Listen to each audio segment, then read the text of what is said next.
Good news! Central Americano MBBS just 34 lakhs. Columbus Central University.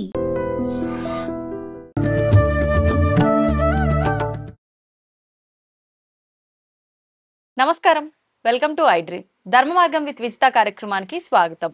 ప్రస్తుతం మనతో పాటు ఉన్నారు శ్రీ శ్రీ శ్రీ ఆనంద శివకామేశ్వరి సన్నిధాన వ్యవస్థాపకులు శివకామేశ్వరి ఆనందమయ్య అమ్మగారు. ఇప్పుడు అమ్మతో మాట్లాడి మరిన్ని విషయాలు తెలుసుకుందాం. నమస్కారం అమ్మా. శ్రీమాత్రే నమః. అమ్మా, ఈ మధ్య కాలంలో పిల్లల విషయాన్ని గనక తీసుకున్నట్లయితే కరెక్ట్ దారిలో వెళ్తున్నారా అంటే ప్రతిదీ ఒక క్వశ్చన్ మార్కే. అది విద్యలో కానివ్వండి, భవిష్యత్తులో కానివ్వండి, ఏ రకంగా చూసుకున్నా వాళ్ళ భవిష్యత్తు బాగుండాలనే తల్లిదండ్రుల ఆరాటము, ప్రతి ఒక్క తపన కూడా తల్లిదండ్రులు ఆలోచించేదంతా కూడా వాళ్ళ గురించే. అయితే బాగుండాలి వాళ్ళ జీవితము అని అంటే ఏదైనా మంత్రం కానీ, స్తోత్రం కానీ, పారాయణ కానీ ఉందా? ఉంటే అది వీళ్ళతో చేయించాలా, తల్లిదండ్రులు చేస్తే బాగుంటుందా? పిల్లలు బాగా రాణించాలంటే ఏ స్తోత్ర పారాయణం చేయాలి, ఏం చేయాలి? చాలా మంచి ప్రశ్న అడిగారమ్మా.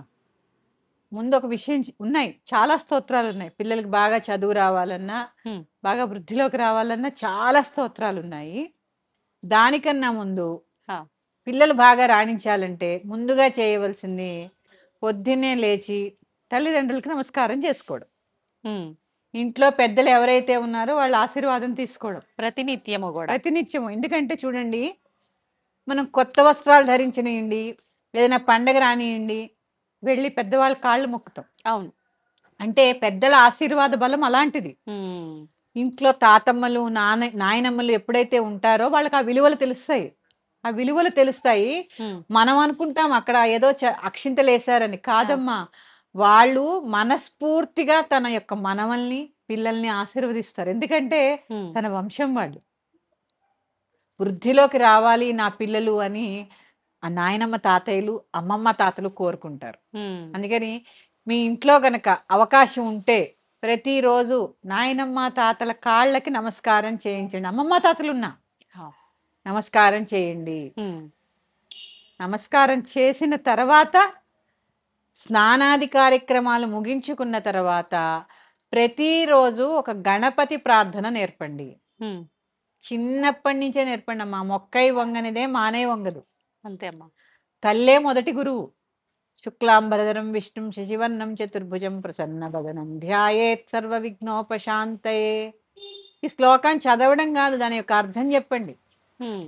ముందు మీరు తెలుసుకోండి. అంటే ఏ శ్లోకమైనా కూడా అర్థం తెలుసుకొని, మీరు తెలుసుకొని పిల్లలకి చెప్పారనుకోండి, కథల రూపంలో చెప్పండి, ఎంజాయ్ చేస్తూ నేర్చుకుంటారు. అలాగే దక్షిణామూర్తి స్తోత్రం. దక్షిణామూర్తి స్తోత్రము చక్కటి జ్ఞానాన్ని ప్రసాదిస్తుంది. అలాగే హనుమంతుడి యొక్క స్తోత్రాలు ధైర్యాన్ని ఇస్తాయి. మనల్ని మనం ఎంత ధైర్యవంతులుగా తీర్చుకోవచ్చు అనేది హనుమంతుడి ఉదాహరణ.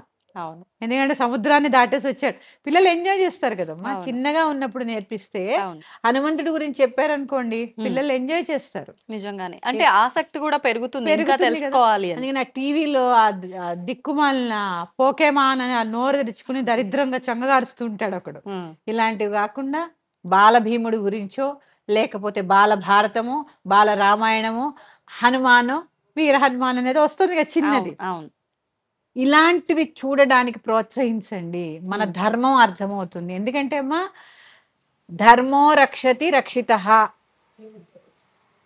అది పిల్లలవైనా పెద్దలవైనా ఎవరైనా అవ్వనండి, ధర్మాన్ని రక్షిస్తే అది మనల్ని కాపాడుతుంది. దైవాన్ని పూజించడం మన ధర్మం. చిన్నప్పటి నుంచి నేర్పండి. అంతేగాని పొద్దున్న లేచిన దగ్గర నుంచి టిఫిన్ తింటావా, స్కూల్కి వెళ్తావా, ఇంతే తల్లులు చేసేదండి. రాత్రి చదువుకుని అలసిపోయాడండి మా పిల్లాడు. ఒకప్పుడు నేను కూడా ఇలా ఆలోచించి ఉండొచ్చేమో, కానీ నేను రియలైజ్ అయ్యాను. నేను నేర్పాను, నేర్చుకోవాలి కూడా. ఎందుకంటే మీరు ఈ రోజు బాలలే రేపటి పౌరులు కదమ్మా. అంతేనా కాదా? మీరు మీ పిల్లలకి చిన్నగా ఉన్నప్పుడు నేర్పారనుకోండి, ఒక సమయంలో వాళ్ళకి సమయం లేక పాటించకపోయినా వాళ్ళ పిల్లలకి చెప్తారు. అవును, అంతే. మీరేం చేస్తున్నారు? మన ధర్మాన్ని ఇటు నుంచి అటు చక్కగా స్ప్రెడ్ చేస్తున్నారు. అందుకని ఇట్లా స్తోత్రాల దగ్గరకు వస్తే గణపతి ప్రార్థన, ఆంజనేయ స్వామి, హనుమాన్ చాలీసా.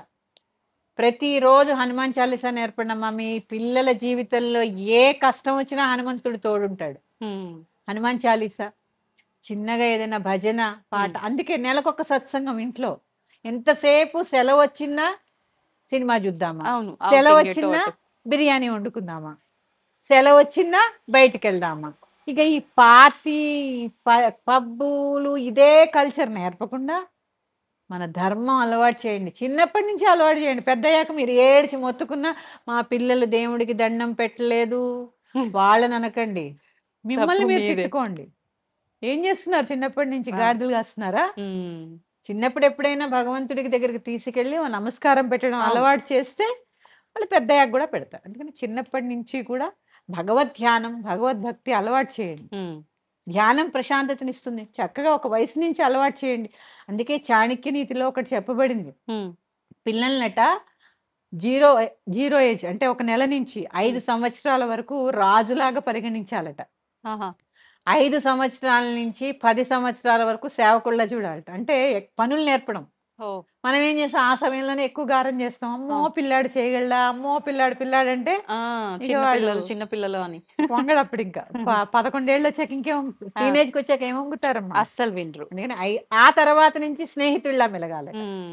13 సంవత్సరాలు 12 సంవత్సరాలు వచ్చేసరికి తల్లిదండ్రులు స్నేహితుల్లా మెలగాలి. అంటే ఈ స్నేహితుల్లా మెలిగే వయసు లోపలే వాళ్ళకి పనంతా కూడా నేర్పాలి. అవును. అప్పుడు ఏడవడం కాదు, పెద్దవాడైపోయావు నీ పన్ను చేసుకోలేవా అండం కాదు. చిన్నప్పుడే ఈ వ్యవస్థ నేర్పే అలవాటు చేసుకో. ఈ వయసులో పిల్లలు నిజంగా అదో ఇదో వాళ్ళ ఇంట్రెస్ట్ తో తీసుకొని చేస్తున్నా మనం చేయనివ్వము. గారాబం గమనించండి, వాళ్ళు బట్టలు మడచేస్తూ ఉంటారు, అమ్మ చీర కట్టుకుంటుంటే చీర కట్టుకుంటారు, మేకప్ వేసుకుంటుంటే, అంటే అది నేర్చుకునే వయసు. అవును అవును. 5 సంవత్సరాల నుంచి 10 సంవత్సరాల్లో అంతా కూడా నేర్చుకునే వయసు. అన్ని నేర్పండి. ఖచ్చితంగా పొద్దున్నే లేవండి, ఒక శ్లోకం ఇవ్వండి, ఈ రోజు ఈ శ్లోకం చదవాలి. వారానికి ఒక్క శ్లోకం అమ్మా. నెలలో ఎన్ని శ్లోకాలు అవుతాయి? 4 అంతే కదా. ఒక వారం సినిమాకి తీసుకెళ్ళండి, ఒక వారం శ్లోకం నేర్పించండి. 4 వారాలు కదా నెలలో. 2 వారాలు మీకు నచ్చించేయండి, 2 వారాలు మనకు ఉపయోగపడేది చేయండి. అవును, అక్కడ 2 నెరవేరుతాయిగా. అంతే, స్వామి కార్యం స్వకార్యం అంతే. అందుకని బాగా వృద్ధిలోకి వచ్చే స్తోత్రాలు అయితే ఇవేనమ్మా. దక్షిణామూర్తి శ్లోకము, అలాగే గణపతి ప్రార్థన, తర్వాత హనుమాన్ చాలీసా, ఇంకొక హయగ్రీవ శ్లోకం చాలా చిన్నది. ఎందుకు చెప్తున్నానంటే రేపు వచ్చే శ్రావణ పౌర్ణమి హయగ్రీవ జయంతి. అందుకని ఆ సందర్భంగా కూడా ఈ శ్లోకం చాలా చిన్న శ్లోకం, ప్రతిరోజు చదువుకునే అలవాటు చేయండి. నేను చెప్తాను, అలాగే అందరికీ తెలిసిందే కానీ మరొకసారి. జ్ఞానానందమయం దేవం నిర్మలం స్ఫటికాకృతిం ఆధారం సర్వ విద్యానాం హయగ్రీవముపాస్మహే.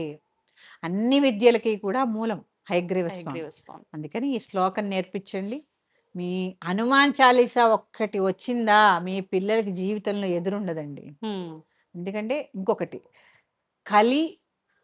కలౌ చండీ వినాయకవు, కలియుగానికి చండీ అలాగే వినాయకుడు. ఆ వినాయకుడిని ఎంత ధ్యానిస్తే, ఎంత పూజ చేస్తే అంత కలిబాధలు తగ్గుతాయి. చాలా చిన్నది, ఆయనకి ఏంటి గరిక సమర్పిస్తే సంతోషపడిపోతారు. అంతే, పిల్లలు పూజ చేస్తే ఇంకా ఇష్టం ఆయనకి. అందుకని చక్కగా గణపతి శ్లోకం, తర్వాత గణపతి పంచరత్న స్తోత్రం అని ఉంటుంది.